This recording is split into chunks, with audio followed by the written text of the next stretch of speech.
Hello everyone, welcome to my Microsoft Excel shortcuts lecture. आज हम क्या करने वाले हैं, जैसे कि मैंने आपको बताया था अपने फर्स्ट लेक्चर में कि आपको माइक्रोसॉफ्ट लेक्चर्स के साथ कुछ शॉर्टकट्स के, जो एक्सेल के जो भी शॉर्टकट्स हैं जो बहुत इंपॉर्टेंस रखते हैं, उसके आपको ओपन लेक्चर्स मिलेंगे। तो आज वही रिकॉर्ड करने जा रही हूँ मैं।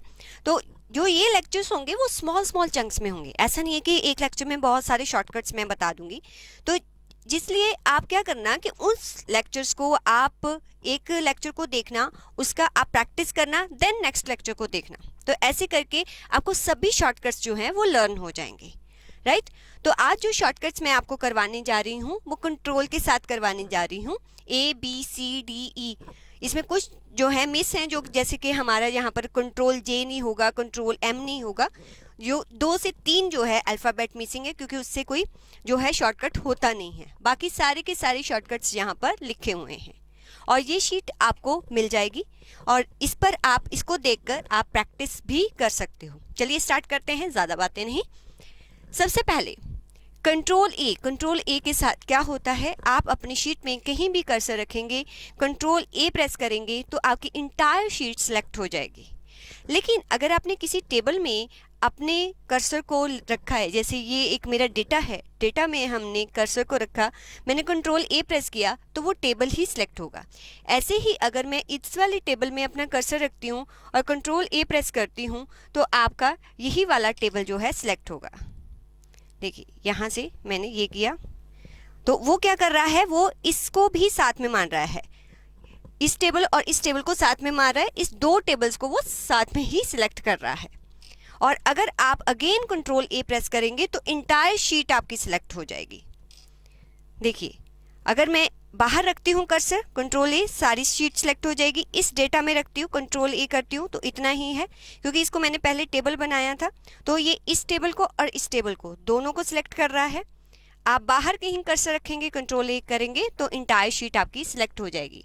कंट्रोल V से क्या होता है, मान लीजिए मुझे इस टेबल को बोल्ड करना है, पहले कंट्रोल A कीजिए, कंट्रोल B किया तो आपके जो जितना भी कुछ लिखा होगा वो बोल्ड हो जाएगा। अगेन कंट्रोल B प्रेस कीजिए, आपका बोल्ड हट जाएगा। A हो गया, B हो गया, C से होता है कॉपी। अगर सेम टेबल को मैंने कहीं और जो है कॉपी करना है, जैसे मैं कंट्रोल A करती हूँ, मैंने कंट्रोल A किया, कंट्रोल C किया, देखो डांसिंग लाइंस आ गई। इसको कॉपी करके, कॉपी मीन्स ये डेटा यहाँ पर भी रहेगा, कहीं और भी लेके जा सकते हैं। और नीचे मुझे सेम डेटा को कॉपी करना है, कंट्रोल V, तो नीचे मैंने कॉपी कर दिया। कॉपी, V मतलब पेस्ट। D, कंट्रोल D किस चीज़ के लिए यूज़ होता है, कंट्रोल D होता है, जैसे हमने देखा है कि आप मंडे लिखते हैं और आपने नीचे को अगर इसको सिलेक्ट करना है तो शिफ्ट प्रेस करके मैं डाउन एरो की से नीचे सिलेक्ट करती हूँ, कंट्रोल D जैसे ही प्रेस करती हूँ तो वो डेटा नीचे की तरफ क्या हो जाता है, वो डेटा नीचे की तरफ फिल हो जाता है, means fill down. D means down, C means copy. तो आपको डेटा नीचे की तरफ, जितना आपको डेटा जो है फिल करना है उतना आप सिलेक्शन कर लीजिए, कंट्रोल D प्रेस कीजिए, आपका डेटा नीचे की तरफ फिल हो जाएगा। क्योंकि अगर आप इसको यहाँ से पकड़ के, मंडे के यहाँ पर डॉक्टर का साइन प्लस का आता है, अगर यहाँ से पकड़ के नीचे को कॉपी करेंगे देन वो मंडे नहीं आएगा, वो Monday, Tuesday, Wednesday, Saturday, Sunday जो है वीकडेज में आएगा। अगर सिर्फ मंडे ही आपको नीचे को कॉपी करना है, आप सिलेक्ट कीजिए और उसके बाद आप कंट्रोल D को प्रेस कर दीजिए। ओके, नेक्स्ट आपका आ गया, देखिए A हो गया, B, C, D, clear. Okay, E, flash fill, already classes में किया है। फ्लैश फिल क्या होता है, मान लीजिए ये मैंने मंडे, ट्यूसडे, वेडनेसडे लिखा हुआ है, मैं चाहती हूँ कि मुझे सिर्फ MON फर्स्ट के 3 लेटर ही मुझे नीचे को कॉपी करने हैं। देन आप MON लिख लीजिए और उसके बाद आप क्या करेंगे, कंट्रोल E प्रेस करेंगे तो वो हर एक डे के फर्स्ट 3 लेटर्स को नीचे को कॉपी कर देगा, राइट। तो this is the flash fill, control E। अगर मैं DAY करती हूँ तो वो करेगा, बट कहीं ना कहीं कुछ मिस्टेक करेगा, मैं आपको वो बता देती हूँ। देखो जैसे DAY, उसने देखा 3 लेटर छोड़ के आगे किया है, यहाँ पर भी वो फिर 3 आगे के लेटर काउंट कर रहा है, तो मुझे उसको थोड़ा सा और ट्रेन करना पड़ेगा। आगे फिर मैं DAY लिखती हूँ, देन उसके बाद देखिए ये अपने आप उसको ठीक कर देगा। समटाइम्स ऐसा होता है कि वो समझ नहीं पाता है कि आप जो साथ वाले के कॉलम के कौन से डेटा को पिक करना चाहते हैं। तो एक दो डेटा को वैसा करके देखिए, रेस्ट ऑफ वो अपने आप कर लेगा। This is the shortcut of flash fill is control E, control F. आपको इस इंटायर डाटा में से कुछ फाइंड आउट करना है। मैं कंट्रोल एफ प्रेस करती हूँ। मुझे क्या फाइंड आउट करना है, मैं चाहती हूँ कि मैंने सैमसंग कहाँ लिखा है, मुझे वो फाइंड आउट करना है। मैं सैमसंग यहाँ पर लिखती हूँ, कंट्रोल एफ करके मैं फाइंड पर करती हूँ। तो जैसे ही मैं फाइंड पर क्लिक करूँगी तो देखिए मेरा सैमसंग आ गया। फाइंड नेक्स्ट करूँगी तो वो नेक्स्ट सैमसंग पर आ जाएगा। माइट भी आपको वहाँ पर ना स्क्रीन पर दिख रहा हो, तो जो भी फाइंड करता है उसको वो थोड़ा सा बोल्ड करता है, उसकी आउटलाइन को थोड़ा सा बोल्ड करता है। देन अगेन मैं फाइंड नेक्स्ट करती हूँ, ठीक है। तो बस ये जो है मुझे दो ही सैमसंग, इसके ऊपर ही वो मूव हो रहा है। तो जो भी आपको डेटा फाइंड करना है आप कंट्रोल एफ से उसको फाइंड कर सकते हैं।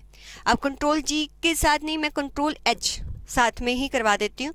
कंट्रोल एच होता है रिप्लेस। वैसे जब आपका फाइंड का डायलॉग बॉक्स ओपन होता है उसके साथ में ही आप देखो कि एक और टैब होती है रिप्लेस की। अब इसको कैसे, या तो यहाँ से ही रिप्लेस पर चले जाओ, अदरवाइज शॉर्टकट्स क्या है, आप कंट्रोल प्लस एच करेंगे। देखिए वो जो टैब था रिप्लेस का वही ओपन हो गया। फाइंड व्हाट, फाइंड मैंने क्या किया था, सैमसंग। मुझे उसको सैमसंग को किसके साथ रिप्लेस करना है, मुझे सैमसंग नहीं लिखना था, मुझे सोनी लिखना था। तो SONY रिप्लेस ऑल करेंगे तो जितने भी सैमसंग इस शीट में होंगे सभी के प्लेस पे सोनी लिख देगा। रिप्लेस करेंगे तो अभी सैमसंग जो उसने फाइंड आउट किया है सिर्फ उसको ही चेंज करेगा। तो अगर आपको किसी पर्टिकुलर किसी प्लेस पे जाके सैमसंग को चेंज करना है तो फाइंड नेक्स्ट करिए, अगर वहाँ रिप्लेस करना है तो रिप्लेस का बटन प्रेस कर दीजिए। अगर जितने भी शीट में सैमसंग लिखे हुए हैं सभी को रिप्लेस करना है देन सिर्फ और सिर्फ आपको रिप्लेस ऑल पर क्लिक करना है। तो वो आपको बताएगा कि टोटल उसने कितनी रिप्लेसमेंट्स की हैं। How many replacements are done, 2 replacements. Okay कर दीजिए। तो F हो गया। G क्या होता है, गो टू। मैंने आपको नेम देना क्लासेस में सिखाया था, ठीक है। कंट्रोल G, जैसे मैंने मान लीजिए ये मैंने नेम दिए हुए हैं शीट्स में, आपको किसी भी नेम पर जाना है तो आप उस नेम को क्लिक करेंगे, आप ओके करेंगे, आप डायरेक्टली मूव हो जाएंगे। जहाँ आपको नेम नहीं समझ में आ रहा, मान लीजिए आपको पता है ना सेल का नेम कैसे होता है, कॉलम नेम और रो नेम। इसका नाम क्या है, B3।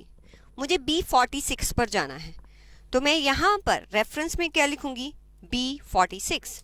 ओके, देन मैं डायरेक्टली B46 पर मूव हो जाऊंगी, ठीक है। तो नेम्स, जब आप नेम्स करेंगे, माइट भी आपने वो लेक्चर लिया है कि नहीं, अगर आपने नेम लिया तो उस नेम पर क्लिक करिए, आप डायरेक्टली उस नेम पर मूव हो जाएंगे। तो shortcut for go to names and any cell that is control plus G and control plus I।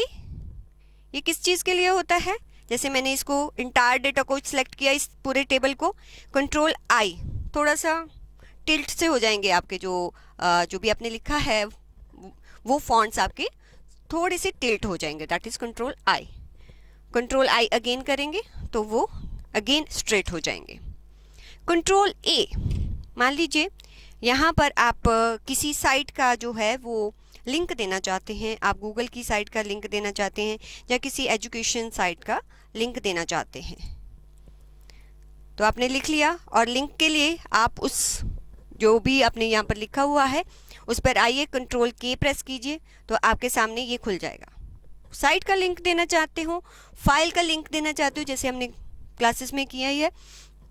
तो जैसे प्रैक्टिस बुक 2 का लिंक देना चाहते हो तो प्रैक्टिस बुक 2 सेलेक्ट करूंगी, ओके करूंगी, तो जैसे ही एजुकेशनल साइट पर क्लिक करूंगी ये वाली बुक ओपन हो जाएगी।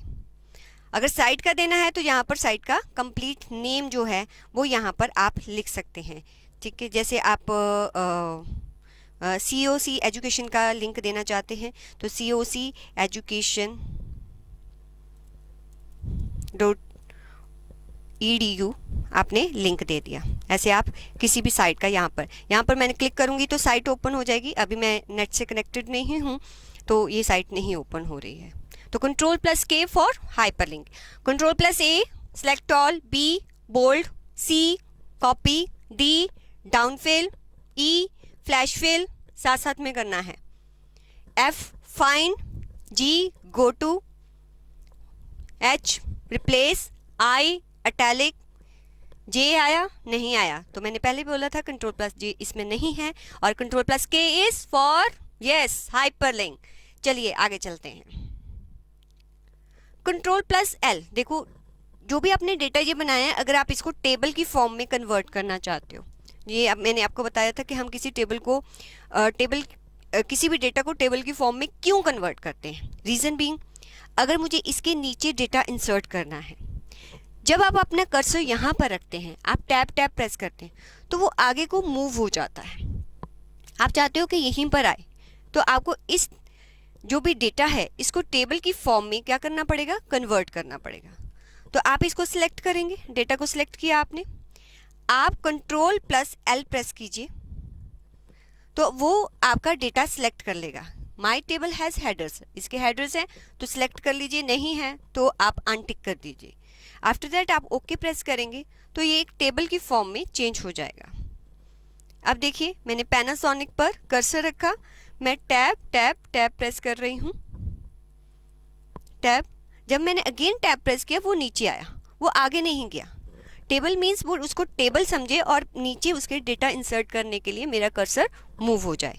तो ऐसे आप टेबल जो है इंसर्ट कर सकते हैं यहाँ पर, कंट्रोल प्लस L। आपको कैसे पता चलेगा कि आपका डेटा है जो वो टेबल की फॉर्म में है नहीं? देखो जैसे ऊपर वाला डेटा है, ऊपर वाला डेटा है, जब मैं उसमें कर्सर रखती हूँ तो ऊपर कोई जो है न्यू टैब मुझे नज़र नहीं आ रही, बट जैसे ही मैं इसमें कर्सर रखती हूँ तो मुझे एक न्यू टेबल डिज़ाइन टैब जो है वो नज़र आ रही है।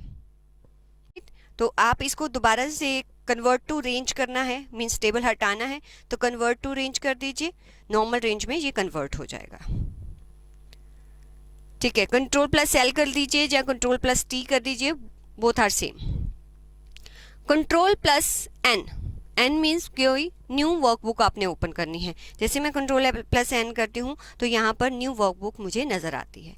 आपने दोनों वर्कबुक में मूव करना है तो ऑल्ट टैब कीजिए, आप जो है बैक वाली वर्कबुक में चले जाते हैं। ऑल्ट प्रेस करके रखना है, टैब प्रेस करेंगे। ओके, नेक्स्ट है N हो गया न्यू वर्कबुक। ओ, आपको कोई एग्जिस्टिंग वर्कबुक को ओपन करना है, then control plus O press कीजिए, आपके सामने जो है वो ऐसा कुछ नज़र आएगा। आप दिस पीसी करना चाहते हैं या ऑलरेडी जो आपकी वर्कबुक्स हैं उनमें से कुछ सेलेक्ट करना चाहते हैं, आप क्लिक कीजिए, आपकी वर्कबुक ओपन हो जाएगी। आपको नहीं करनी है, एस्केप प्रेस कीजिए, अगेन आप बैक शीट पर आ जाएंगे। ये आपका हो गया, ओपन हो गया। प्रिंट, अगर आपने इसका प्रिंट निकालना है, जो भी मेरा डेटा है मुझे इसका प्रिंट निकालना है, तो मैं कंट्रोल P प्रेस करूँगी तो अगेन आपको यहाँ पर प्रिंट में आ जाएगा। प्रिंट प्रीव्यू अवेलेबल नहीं है, इसके लिए मैं थोड़ा सा डेटा सेलेक्ट कर लेती हूँ। कंट्रोल P किया, मैंने डेटा सेलेक्ट किया, ठीक है, तो आपको प्रीव्यू दिखाने लगा, तो ये प्रिंट प्रीव्यू आपको नज़र आएगा। तो इतना डेटा आपकी शीट्स में जो है वो जो है प्रिंट हो जाएगा। हाँ, इसको कैसे ठीक करना है वो क्लासेस में बता रखा है। आज सिर्फ क्या कर रहे हैं, हम शॉर्टकट्स कर रहे हैं। सो डोंट एक्सपेक्ट कि अब ये तो आपको, आप क्लास में देखिए, आपको बहुत ही क्लियरली बताया हुआ है प्रिंट की सारी ऑप्शंस का। कंट्रोल R, याद है कुछ? कंट्रोल R क्यों यूज़ करते थे हम? Fill right. कंट्रोल D किसकी तरफ फिल करता था? यस, कंट्रोल D जो है डाउन की तरफ। अगर आपको यही डेटा जो है इस तरफ राइट की तरफ फिल करना है तो कंट्रोल R प्रेस कर दीजिए, तो R की तरफ जो राइट की तरफ आपका डेटा फिल हो जाएगा। ओनली डेटा फिल नहीं होता है, आप याद कीजिए, आप फॉर्मूला लगाया तो आपका पूरा फॉर्मूला कॉपी हो जाएगा राइट की तरफ। चलिए नेक्स्ट चलते हैं। S है सेव। अगर मैंने ऑलरेडी इसको नाम दे रखा है तो सेव कर देगा। अगर मैंने ये नेम नहीं दे रखा है तो मुझे नेम के बारे में पूछेगा। और कंट्रोल U क्या होता है? अंडरलाइन करने के लिए। ये सिंपल शॉर्टकट हैं। V आपको बता दिया था, पेस्ट के लिए होता है। कंट्रोल W इस वर्कबुक को क्लोज करने के लिए। तो जैसे ही मैं कंट्रोल W प्रेस करूँगी तो ये वर्कबुक मेरा क्लोज हो जाएगा। तो मुझे बोल रहा है कि क्या आपने जो चेंजेस किए हैं क्या वो आपको सेव करने हैं, नहीं करने हैं। अगर मैं कहती हूँ डोंट सेव तो क्लोज हो जाएगी ये वर्कबुक। अगर मैं कैंसिल करती हूँ तो क्लोज नहीं होगी। तो आपको वर्कबुक को अपनी क्लोज करना है तो कंट्रोल W प्रेस करेंगे। अगर आपको टेक्स्ट को कॉपी करना है तो कंट्रोल सी, अगर टेक्स्ट यहाँ से कट करना है, मुझे इतना टेक्स्ट यहाँ नहीं चाहिए, मैंने कट किया, मुझे नीचे पेस्ट करना है तो यहाँ पर मैंने कंट्रोल वी किया। तो आपको कोई टेक्स्ट कट करके कहीं और पेस्ट करना है तो कंट्रोल प्लस एक्स। आ जाइए आगे, वाई कंट्रोल जी।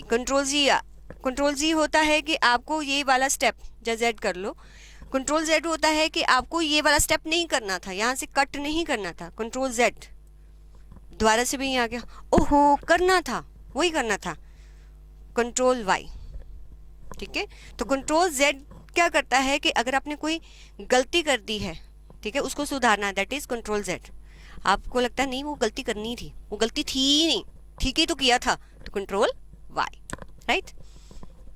जो ना करना था वो कर गई, मैं कित जग के मर गई, तो वहां पर कंट्रोल जेड और कंट्रोल वाई यूज होगा, राइट। मान लो आपने बोल्ड कर दिया, टैली कर दिया, अंडरलाइन कर दिया, नहीं करना था, कंट्रोल जेड कर दो। ओहो करना था, कंट्रोल वाई कर दो, राइट। तो ये है आपके सारे शॉर्टकट कंट्रोल के साथ।